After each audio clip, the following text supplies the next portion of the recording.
Hello viewers, welcome to my channel. இன்றைக்கி நம்ம பார்க்க போகிற டாபிக் இந்தியன் பாலிட்டி இன் தமிழில் 11th ஸ்டாண்டர்ட் உள்ளாட்சி அமைப்புகள் தான் பார்க்க போகிறோம். அதாவது லோக்கல் கவர்மெண்ட், பஞ்சாயத்து ராஜ் பற்றி பார்க்க போகிறோம். நியூ விவர்ஸ் சப்ஸ்கிரைப் பண்ணாதவங்க பண்ணிக்கோங்க, பெல் பட்டனும் கிளிக் பண்ணிக்கோங்க. அப்போ தான் நான் போடுற ஒரு வீடியோவும் உங்களுக்கு நோட்டிஃபிகேஷன் வரும். ஏற்கனவே இந்தியன் பாலிட்டி இன் தமிழில் 9th ஸ்டாண்டர்ட் உள்ளாட்சி அமைப்புகள் நம்ம பார்த்தாச்சு. பார்க்காதவங்க டிஸ்கிரிப்ஷனில் லிங்க் இருக்குது, செக் பண்ணிக்கோங்க. அதே மாதிரி ஜென்ரல் ஸ்டடீஸ்லேயும் நம்ம ப்ரீவியஸ் இயர் கொஷின்ஸ் 50-50 கொஷின்ஸாக செட் 3 வரைக்கும் இது வரைக்கும் பார்த்துருக்கோம். பார்க்காதவங்க அதுவும் டிஸ்கிரிப்ஷனில் லிங்க் இருக்குது, செக் பண்ணிக்கோங்க. வாங்க கேள்விக்கு போகலாம். அரசாங்க நிர்வாக கட்டமைப்பில் இறுதி நிலை அழகாக உள்ளது எது? விடை ஆப்ஷன் டி, உள்ளாட்சிகள். இராணுவ தளவாடங்கள் உற்பத்தி தொழிற்சாலைகள் அமைந்திருக்கும் இடங்களில் டேஷ் ஏற்படுத்தப்படுகின்றன. விடை ஆப்ஷன் டி, பாளைய வாரியங்கள். கீழ்கண்டவற்றுள் எது 10 லட்சத்திற்கும் அதிகமான மக்கள் தொகையை கொண்டதாகும்? விடை ஆப்ஷன் ஏ, மாநகராட்சி. குறிப்பு: 10 லட்சத்திற்கும் அதிகமான மக்கள் தொகை பார்த்தீங்கன்னா மாநகராட்சிகள், 10 லட்சத்திற்கும் குறைவான மக்கள் தொகை நகராட்சிகள். கீழ்கண்டவற்றுள் எது 10 லட்சத்திற்கும் குறைவான மக்கள் தொகையை கொண்டதாகும்? இப்பதான் இதை ஒரு குறிப்பா பார்த்தோம்.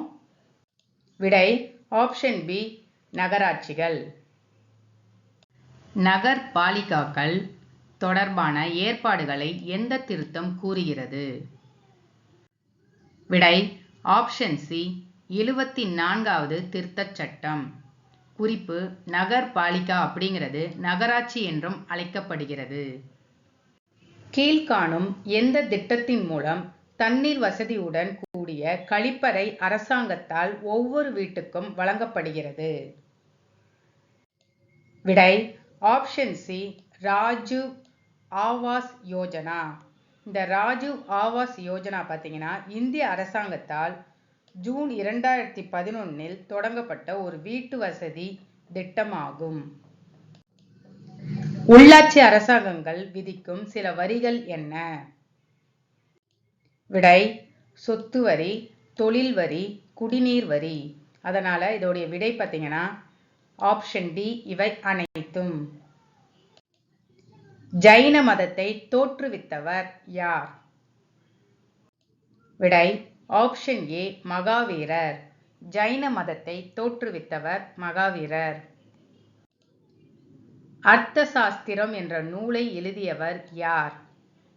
அர்த்த சாஸ்திரம் என்ற நூலை எழுதியவர் யார்? விடை ஆப்ஷன் பி, கௌடில்யா. கௌடில்யா பார்த்தீங்கன்னா சாணக்கியர் என்றும் அழைக்கப்பட்டார்.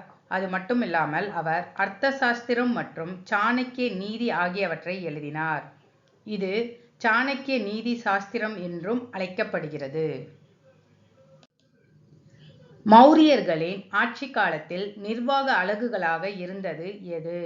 கிராமம், நகரம், மாவட்டம்னு கொடுத்துருக்காங்க. விடை பார்ப்போம். விடை ஆப்ஷன் சி, 1 மற்றும் 3 சரி. அதாவது கிராமம், மாவட்டம். யாருடைய காலத்தில் உள்ளாட்சி அரசாங்கங்கள் நன்கு மேம்பட்ட நிலையில் செயல்பட்டு வந்துள்ளன? விடை ஆப்ஷன் பி, சோழர்கள் காலத்தில் உள்ளாட்சி அரசாங்கங்கள் நன்கு மேம்பட்ட நிலையில் செயல்பட்டு வந்துள்ளன. காஞ்சிபுரம் மாவட்டம் உத்திரமேரூரில் கண்டெடுக்கப்பட்ட யாருடைய கால கல்வெட்டுகள் உள்ளாட்சி அரசாங்கங்கள் பற்றி விரிவாக விளக்குகின்றன?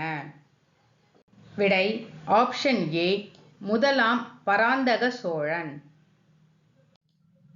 வீரநாராயண சதுர்வேதி மங்கலம் என்ற ஊரில் மகாசபைக்கு நாட்டுக்கு துரோகம் இழைத்த துரோகிகளின் சொத்துக்களை பறிமுதல் செய்ய உத்தரவிட்டவர் யார்? விடை ஆப்ஷன் ஏ, முதலாம் ராஜராஜ சோழன். பண்டைய மற்றும் இடைக்காலத்தில் தென்னிந்தியாவில் உள்ளாட்சி அரசாங்கங்கள் வளமையுடன் செயல்பட்டு வந்ததை குறிப்பிட்டவர்கள் யார்? விடை இவர்கள் அனைவரும். அதாவது sir Charles Metcalfe, sir George ஃபேட்வுட், எல்பின்ஸ்டோன். முகலாயர் காலத்தில் மாகாணங்கள் எவ்வாறு அழைக்கப்பட்டது? முகலாயர் காலத்தில் மாகாணங்கள் எவ்வாறு அழைக்கப்பட்டது? விடை ஆப்ஷன் ஏ பராக்னாஸ். முகலாயர் காலத்தில் மாகாணங்களின் உட்பிரிவுகள் எவ்வாறு அழைக்கப்பட்டது? அதாவது மாகாணங்களின் உட்பிரிவுகள் எவ்வாறு அழைக்கப்பட்டது? விடை ஆப்ஷன் பி சர்க்கார். முகலாயர் காலத்தில் சர்க்கார்கள் பல கிராமங்களை கொண்ட தொகுதி எவ்வாறு அழைக்கப்பட்டது? பல கிராமங்களை கொண்ட தொகுதி எவ்வாறு அழைக்கப்பட்டது? விடை ஆப்ஷன் சி பராக்காஸ். அதாவது மாகாணங்கள் பார்த்தீங்கன்னா பராக்னாஸ், மாகாணங்களின் உட்பிரிவுகள் சர்க்கார், பல கிராமங்களை கொண்ட தொகுதி பார்த்தீங்கன்னா பராக்காஸ். பிலாசி போர் நடைபெற்ற ஆண்டு எது? பிலாசி போர் நடைபெற்ற ஆண்டு எது? விடை ஆப்ஷன் சி கிபி 1757. ஆங்கிலேயர் நவாபிடமிருந்து நிலவரி வசூல் உரிமையை பெற்றனர். ரிப்பன் பிரபு தீர்மானம் இயற்றப்பட்ட ஆண்டு எது? ரிப்பன் பிரபு தீர்மானம் இயற்றப்பட்ட ஆண்டு எது? விடை ஆப்ஷன் சி 1882. குறிப்பு பார்க்கலாம். ரிப்பன் பிரபுவின் உள்ளாட்சி தீர்மானம் 1882 இயற்றப்பட்டது. ரிப்பன் பிரபு இந்தியாவின் உள்ளாட்சி தன்னாட்சி அமைப்புகளின் தந்தை என அறியப்படுகிறார். 1926ஆம் ஆண்டில் தமிழ்நாட்டில் கிராம உள்ளாட்சி அமைப்புகளின் எண்ணிக்கை என்ன? விடை ஆப்ஷன் ஏ 1417. 1937ஆம் ஆண்டில் தமிழ்நாட்டில் கிராம உள்ளாட்சி அமைப்புகளின் எண்ணிக்கை என்ன? விடை ஆப்ஷன் ஏ 6250. 1927இல் நீதி கட்சி உறுப்பினர்கள் எத்தனை பேர்கள் மாவட்ட நிர்வாக அமைப்புகளில் நியமிக்கப்பட்டனர்? விடை ஆப்ஷன் சி 545 பேர். ஆங்கிலேயர் காலத்தில் மாவட்ட நிர்வாகமானது யாருடைய தலைமையில் இயங்கியது? ஆங்கிலேயர் காலத்தில் மாவட்ட நிர்வாகமானது யாருடைய தலைமையில் இயங்கியது? விடை ஆப்ஷன் ஏ ஆட்சியர் தலைமையில் இயங்கியது. இரட்டை ஆட்சி முறை மூலமாக நிர்வாகத் துறைகள் எத்தனை பிரிவுகளாக பிரிக்கப்பட்டது? விடை ஆப்ஷன் பி 2. குறிப்பு இரட்டை ஆட்சி முறை 2 நிர்வாகத் துறைகள் உள்ளடக்கியது. அது என்னன்னா மத்திய அரசு ஒதுக்கப்பட்ட துறைகள், மாகாண அரசு மாற்றித் தரப்பட்ட துறைகள். கீழ் வருவனவற்றுள் எது நேர்முக வரி? விடை வருமான வரி. நேர்முக வரின்னு பார்த்தீங்கன்னா வருமான வரி. சுதந்திர இந்தியாவுக்கான காந்தி அரசியலமைப்பு தொடர்பான ஒரு திட்ட வரைபடத்தை தயாரித்தவர் யார்? விடை ஆப்ஷன் சி ஷர்மா நாராயணன். தன்னிறைவு பெற்ற கிராம சுயராஜ்யம் வேண்டும் என்று வலியுறுத்தியவர் யார்? விடை மகாத்மா காந்தி. நிர்ணய சபையால் அரசியலமைப்பு ஏற்றுக்கொள்ளப்பட்ட நாள் எது? நிர்ணய சபையால் அரசியலமைப்பு ஏற்றுக்கொள்ளப்பட்ட நாள் பார்த்தீங்கன்னா நவம்பர் 26, 1949. Option B. ஞாபகத்தில் வைத்துக் கொள்ள வேண்டிய நாட்கள் என்னென்னு பார்க்கலாம். 26 ஜனவரி 1950 முதல் நடைமுறைக்கு வந்தது. அதாவது அரசியலமைப்பு முதல் நடைமுறைக்கு வந்தது. அரசியலமைப்பு தினம்னு பார்த்தீங்கன்னா ஒவ்வொரு ஆண்டும் நவம்பர் 26.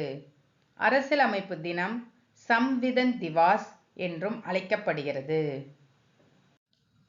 அரசு கிராம பஞ்சாயத்துகளை ஏற்படுத்த நடவடிக்கை எடுக்க வேண்டும் என இந்திய அரசியலமைப்பில் அரசின் வழிகாட்டு நெறிமுறைகளில் எந்த விதி மூலம் ஏற்படுத்தப்பட்டது?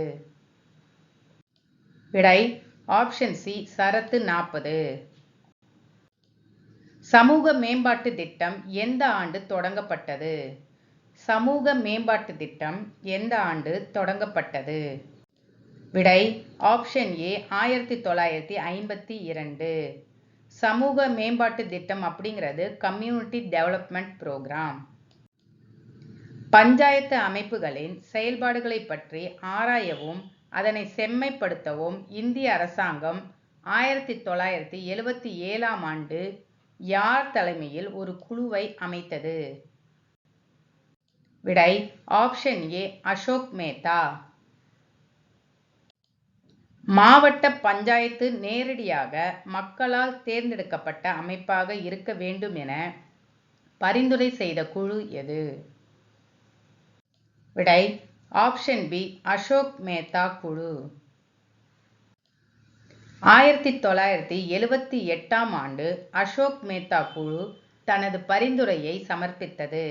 இதன்படி எந்த மாநிலங்களின் பஞ்சாயத்து சட்டங்களில் திருத்தங்களை கொண்டு வந்தன? விடை ஆப்ஷன் டி இவை அனைத்தும். அதாவது கர்நாடகா, மகாராஷ்டிரா, ஆந்திர பிரதேசம், மேற்கு வங்காளம், குஜராத். 73வது மற்றும் 74வது சட்ட திருத்தம் கொண்டுவரப்பட்ட ஆண்டு எது? விடை ஆப்ஷன் பி 1992. குறிப்பு பார்த்தீங்கன்னா, பகுதி 9(9)A என்ற இரு பகுதிகளை இணைத்து சரத்து 243 முதல் 243(ZG) வரைக்கும். கீழ்காணும் எந்த சட்ட திருத்தம் இந்திய அரசியலமைப்பில் பகுதி 9 மற்றும் 9A ஆகிய இரு பகுதிகளை இணைத்தது? விடை ஆப்ஷன் பி 2 மற்றும் 3 சரி. அதாவது 73வது சட்ட திருத்தம் மற்றும் 74வது சட்ட திருத்தம். எந்த 5 ஆண்டு திட்டத்தில் கிராம பஞ்சாயத்து அமைப்பு ரீதியாக உயர்நிலைகளில் உள்ள மக்கள் நிர்வாக அமைப்புகளுடன் இணைக்கப்பட வேண்டும் என பரிந்துரைக்கப்பட்டது? விடை ஆப்ஷன் ஏ 2வது 5 ஆண்டு திட்டகாலம். மக்கள் தொகை 20 லட்சத்திற்கும் மிகாமல் உள்ள மாநிலங்கள் மற்றும் யூனியன் பிரதேசங்கள் 3 அடுக்கு பஞ்சாயத்து அமைப்பு ஒன்றை ஏற்படுத்த வேண்டும் என கூறும் சட்டப்பிரிவு எது? விடை ஆப்ஷன் ஏ 243(b). இந்திய அரசியலமைப்பில் பகுதி 9 கீழ்காணும் எந்த சட்டப்பிரிவுகள் அமைந்துள்ளது? விடை ஆப்ஷன் சி சட்டப்பிரிவுகள் 243 முதல் 243(o) வரை. குறிப்பு: இந்திய அரசியலமைப்பில் பகுதி 9 சட்டப்பிரிவு 243 முதல் 243(o) வரை உள்ளது. பகுதி 9A சட்டப்பிரிவு 243(p) முதல் 243(ZG) வரை உள்ளது. பகுதி 9 உள்ளாட்சி நிர்வாகம் எனவும் பகுதி 9A நகராட்சி நிர்வாகம் எனவும் தலையங்கம் கொடுக்கப்பட்டுள்ளது. ஜவஹர்லால் நேரு ராஜஸ்தான் மாநிலம் நகவூரில் பஞ்சாயத்து ராஜுக்கான அடிக்கல் நாட்டப்பட்ட ஆண்டு எது? விடை ஆப்ஷன் ஏ அக்டோபர் 2, 1959. இது இம்பார்ட்டன்ட் கொஸ்டின். யாரால்னு கேட்டா ஜவஹர்லால் நேரு. முதல் மாநிலம் பஞ்சாயத்து ராஜ் நடப்பட்ட அதாவது அடிக்கல் நடப்பட்ட ஆண்டுன்னு பார்த்தீங்கன்னா ராஜஸ்தான் மாநிலம். ஸோ ஆண்டுன்னு கேட்கும்போது அக்டோபர் 2, 1959. பஞ்சாயத்து ராஜ் முதலில் எந்த மாநிலத்தில் அறிமுகமானது? இதை தான் லாஸ்டா பார்த்தோம். ஸோ விடை உங்களுக்கு தெரிஞ்சிருக்கும். விடை ராஜஸ்தான் மாநிலம். பஞ்சாயத்து ராஜ் பற்றி குறிப்பிடும் அட்டவணை எது? விடை ஆப்ஷன் டி 11வது அட்டவணை. அரசியலமைப்பின் 74வது அரசியலமைப்பு சட்ட திருத்தம் எந்த ஆண்டு அரசு இதழில் வெளியானது? விடை ஆப்ஷன் பி ஜூன் 1993.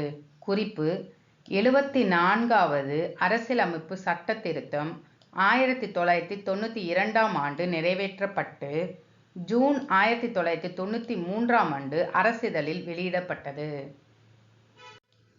பேரூராட்சியின் உறுப்பினர்களின் எண்ணிக்கை அளவு என்ன? பேரூராட்சியின் உறுப்பினர்களின் எண்ணிக்கை அளவு ஆப்ஷன் பி 3 முதல் 15 வரை. குறிப்பு: ஒரு பேரூராட்சியின் உறுப்பினர்கள் எண்ணிக்கை பார்த்தீங்கன்னா 3 குறையாமலும் அதே சமயத்தில் 15ஐ விட மிகாமலும் அந்த மாநில சட்டம் கூறும் எண்ணிக்கையில் இருக்கும். கிராம சபை கூட்டங்கள் ஆண்டிற்கு எத்தனை முறை கூடும்? விடை ஆப்ஷன் சி 6 முறை. இது பழைய புத்தகத்தில் பார்த்தீங்கன்னா 4 முறைன்னு இருக்கும், மாற்றப்பட்டது 6 முறை. கிராம சபை கூட்டம் எந்தெந்த நாள்னு பார்த்தீங்கன்னா இந்திய குடியரசு நாள் ஜனவரி 26, தொழிலாளர் நாள் மே 1, இந்திய விடுதலை நாள் ஆகஸ்ட் 15, காந்தி ஜெயந்தி அக்டோபர் 2, உலக நீர் நாள் மார்ச் 22, உள்ளாட்சி நாள் நவம்பர் 1. நகரமன்றத்தின் பணிகள் மற்றும் பொறுப்புகள் இந்திய அரசியலமைப்பில் எந்த அட்டவணையில் கூறப்பட்டுள்ளது? விடை ஆப்ஷன் பி 12வது அட்டவணை. 74வது சட்ட திருத்தத்தின் மூலம் 12வது அட்டவணையில் மாநகராட்சி மேற்கொள்ள வேண்டிய எத்தனை பணிகளை குறிப்பிட்டுள்ளது? விடை ஆப்ஷன் சி 18 பணிகள். நகரமன்றத்தின் பணிகள் பொறுப்புகள் இந்திய அரசியலமைப்பில் டேஷ் அட்டவணையில் கூறப்பட்டுள்ளது? விடை ஆப்ஷன் டி 12வது அட்டவணையில் கூறப்பட்டுள்ளது. மாநகராட்சியின் தலைமை நிர்வாகி யார்? மாநகராட்சியின் தலைமை நிர்வாகி யார்? விடை ஆப்ஷன் ஏ மாநகராட்சி ஆணையர். மாநகராட்சி ஆணையரை நியமிக்கும் அதிகாரம் யாருக்கு உள்ளது? மாநகராட்சி ஆணையரை நியமிக்கும் அதிகாரம் யாருக்கு உள்ளது? விடை ஆப்ஷன் ஏ மாநில அரசுக்கு உள்ளது. மாநகராட்சி ஆணையரின் பதவிக்காலம் எத்தனை ஆண்டுகளாகும்? விடை மாநகராட்சி ஆணையரின் பதவிக்காலம் பார்த்தீங்கன்னா 3 ஆண்டுகள். குறிப்பு மாநில அரசாங்கம் விரும்பினால் பதவிக்காலத்தை நீடிக்கலாம். தேசிய ஊராட்சி தினம் எப்போதுன்னு கேட்டிருக்காங்க. விடை தேசிய ஊராட்சி தினம் பார்த்தீங்கன்னா ஆப்ஷன் டி ஏப்ரல் 24. குறிப்பு முதல் தேசிய ஊராட்சி தினம் எப்போது தொடங்கப்பட்டதுன்னு பாருங்க, 2010ஆம் ஆண்டு. மாநகராட்சியின் தலைவரின் பதவிக்காலம் எத்தனை ஆண்டுகள்? மாநகராட்சியின் தலைவரின் பதவிக்காலம் எத்தனை ஆண்டுகள்னு கேட்டிருக்காங்க. விடை ஆப்ஷன் ஏ ஓராண்டு காலம். குறிப்பு இந்தியாவில் உள்ள மாநகராட்சி அமைப்புகள் மும்பையில் அமைந்த மாநகராட்சி அமைப்பை போன்றவை. மாநகராட்சி அமைப்பின் பதவிக்காலம் 5 ஆண்டுகள் ஆகும். இதன் தலைவர் ஓராண்டுக்கு தேர்ந்தெடுக்கப்படுகிறார். அவர் மீண்டும் தலைவர் தேர்தலில் போட்டியிடலாம். கீழ்காணும் எந்த சட்ட திருத்தத்தின் மூலம் தமிழகத்தில் தேர்தல் ஆணையம் உருவாக்கப்பட்டது? விடை ஆப்ஷன் பி 2 மற்றும் 3, அதாவது 73வது அரசியலமைப்பு சட்ட திருத்தம் மற்றும் 74வது அரசியலமைப்பு சட்ட திருத்தம். தமிழ்நாடு பஞ்சாயத்து ராஜ் சட்டம் திருத்தப்பட்ட ஆண்டு? விடை ஆப்ஷன் சி 1994. சட்டம் பார்த்தீங்கன்னா தமிழ்நாடு பஞ்சாயத்து ராஜ் சட்டம் 1994. சட்டம் எண் தமிழ்நாடு சட்டம் 21 1994. நடைமுறைக்கு வந்த நாள் பார்த்தீங்கன்னா 1994 ஏப்ரல் 22. எப்பொழுது சென்னை மாநகராட்சி உருவாக்கப்பட்டது? எப்பொழுது சென்னை மாநகராட்சி உருவாக்கப்பட்டது? விடை 1687. நோட், அதாவது குறிப்பு பாருங்க, 30 டிசம்பர் 1687 அன்று சென்னை மாநகராட்சியை நிறுவ பிரித்தானிய பேரரசர் 2ஆம் ஜேம்ஸ் ஆணையிட்டார். பேரரசரின் இந்த ஆணை 29 செப்டம்பர் 1688 முதல் நடைமுறைக்கு வந்தது. ஸோ உங்களுக்கு கொடுத்துருக்க ஆப்ஷன்ஸை பேஸ் பண்ணி செலக்ட் பண்ணுங்க. சென்னை தமிழ்நாட்டின் தலைநகரமும் இந்தியாவின் முதல் மாநகராட்சி 1688ஆம் ஆண்டு செப்டம்பர் 29ஆம் தேதி நிறுவப்பட்டது. எப்போது ரிப்பன் பிரபு தீர்மானம் ஏற்கப்பட்டது? எப்போது ரிப்பன் பிரபு தீர்மானம் ஏற்கப்பட்டதுன்னு பார்த்தீங்கன்னா 1882 ஆப்ஷன் டி. எதன் மூலம் இரட்டை ஆட்சி முதலில் ஏற்படுத்தப்பட்டது? எதன் மூலம் இரட்டை ஆட்சி முதலில் ஏற்படுத்தப்பட்டது? விடை ஆப்ஷன் பி இந்திய அரசாங்கம் சட்டம் 1919. இந்த சட்டம் இந்தியாவில் மத்திய அளவிலும் மாகாண அளவில் இரட்டை ஆட்சி முறையை அறிமுகப்படுத்தியது. நகர்பாலிகா சட்டம் கொண்டுவரப்பட்ட ஆண்டு எது? நகர்பாலிகா சட்டம் கொண்டுவரப்பட்ட ஆண்டு எது? நகர்பாலிகா சட்டம் கொண்டுவரப்பட்ட ஆண்டு பார்த்தீங்கன்னா 1992. குறிப்பு பார்க்கலாம். நகர்பாலிகா என்பது ஒரு நகர்ப்புற உள்ளாட்சி அமைப்பாகும். இது 1 லட்சம் முதல் 10 லட்சம் வரை நகர மக்களை நிர்வகிக்கிறது. சட்டம் பார்த்தீங்கன்னா 74வது திருத்தச் சட்டம். கொண்டுவரப்பட்ட ஆண்டு 1992. நடைமுறைக்கு வந்தது பார்த்தீங்கன்னா 1993 ஜூன் மாதம். பகுதி அப்படின்னு பார்த்தீங்கன்னா இந்திய அரசியலமைப்பின் 9A பகுதி கீழே தான் இதெல்லாம் வருது. பிரிவு பார்த்தீங்கன்னா 243P முதல் 243G வரை. 73 மற்றும் 74வது சட்ட திருத்தத்தில் உள்ளாட்சி அமைப்பில் பெண்களுக்கு எவ்வளவு இடஒதுக்கீடு வழங்கப்பட்டது? விடை ஆப்ஷன் சி பெண்களுக்கு 1/3 பங்கு இடஒதுக்கீடு வழங்கின, அதாவது 33%. மாநில நிதி ஆணையத்தின் பொறுப்புகள் என்ன? மாநில நிதி ஆணையத்தின் பொறுப்புகள் என்ன? விடை ஆப்ஷன் ஏ வரி வருவாய் மாநில அரசுக்கும் உள்ளாட்சி அமைப்புக்கு பகிர்தல் தொடர்பான பரிந்துரை. மாவட்ட திட்டக்குழு கீழ் வருவனவற்றால் உருவாக்கப்பட்டது. மாவட்ட திட்டக்குழு கீழ் வருவனவற்றால் உருவாக்கப்பட்டது. விடை ஆப்ஷன் பி 73வது அரசியலமைப்பு சட்ட திருத்தம். ஜவஹர் ரோஜ்கர் யோஜனா ஸ்கீம் எதை பற்றியதுன்னு கேட்டிருக்காங்க. விடை ஆப்ஷன் ஏ வேலை வாய்ப்புக்கு உத்தரவாதம் அளித்தல். ஜவஹர் ரோஜ்கர் யோஜனா பார்த்தீங்கன்னா 1989 ராஜீவ் காந்தி அரசால் தொடங்கப்பட்டது. இணைக்கப்பட்ட திட்டங்கள் பார்த்தீங்கன்னா ஆரம்பிக்கும் போது இந்த ஒரு திட்டம் தான் இருந்துச்சு. அதோட சேர்த்து இன்னும் 2 திட்டங்கள் இணைத்தாங்க. அது என்னன்னா தேசிய ஊரக வேலைவாய்ப்பு திட்டம், கிராமப்புற நிலமற்ற வேலை உறுதி திட்டம். எவ்வாறு டெல்லி வளர்ச்சி அமைப்பு 1957 டிசம்பர் 30 உருவாக்கப்பட்டது? எவ்வாறு டெல்லி வளர்ச்சி அமைப்பு 1957 டிசம்பர் 30 உருவாக்கப்பட்டது? விடை ஆப்ஷன் சி பாராளுமன்ற சட்டத்தின் மூலம். எந்த ஆண்டு திட்ட வடிவமைப்பு குழு ஒன்றை பல்வந்த் ராய் மேத்தா தலைமையில் மத்திய அரசாங்கம் அமைத்தது? விடை ஆப்ஷன் பி 1957. கீழ்வரும் எந்த தேர்தலில் அரசியல் கட்சிகளுக்கு பங்கில்லை?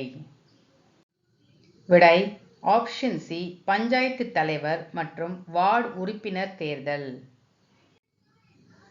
உள்ளாட்சி அமைப்பின் தந்தை என கருதப்படுபவர் யார்? விடை ஆப்ஷன் டி ரிப்பன் பிரபு. மாநிலங்களில் உள்ளாட்சி தேர்தலை நடத்துவது யார்? மாநிலங்களில் உள்ளாட்சி தேர்தலை நடத்துவது யார்? விடை ஆப்ஷன் ஏ மாநில தேர்தல் ஆணையம். விடை ஆப்ஷன் ஏ மாநில தேர்தல் ஆணையம். இந்தியா அரசமைப்பில் உள்ளாட்சி அரசாங்கம் குறித்த சட்ட விதிமுறைகள் யாவை? இந்தியா அரசியலமைப்பில் உள்ளாட்சி அரசாங்கம் குறித்த சட்ட விதிமுறைகள் யாவை?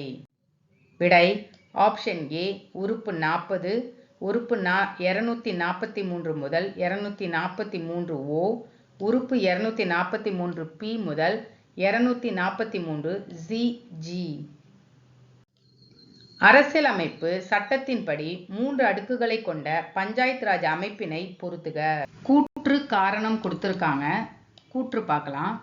73வது சட்ட திருத்தத்தின் மூலம் உள்ளாட்சி அமைப்புகள் ஏற்படுத்தப்பட்டன. காரணம் மக்களாட்சியானது உள்ளாட்சி அரசாங்கங்களின் மூலம் அடித்தட்டு மக்களை சென்றடைந்தது. விடை பார்க்கலாம். விடை ஆப்ஷன் ஏ, அதாவது ஏ மற்றும் பி இரண்டும் சரியானது. கண்டென்ட் ஃபுல்லாக பிடிச்சிருந்தா லைக் பண்ணி சப்ஸ்கிரைப் பண்ணி உங்கள் ஃப்ரெண்ட்ஸுக்கும் ஷேர் பண்ணுங்கள். நெக்ஸ்ட் அப்கமிங் வீடியோவில் நம்ம ஏற்கனவே கண்டினியூ பண்ணிக்கிட்டு இருந்த ஜென்ரல் ஸ்டடீஸ்லேருந்து ப்ரீவியஸ் இயர் கொஷின்ஸ் வந்து 50 இம்பார்ட்டன்ட் கொஷின்ஸ் பார்க்கலாம். அதாவது செட் 4 பார்க்கலாம். தேங்க்யூ.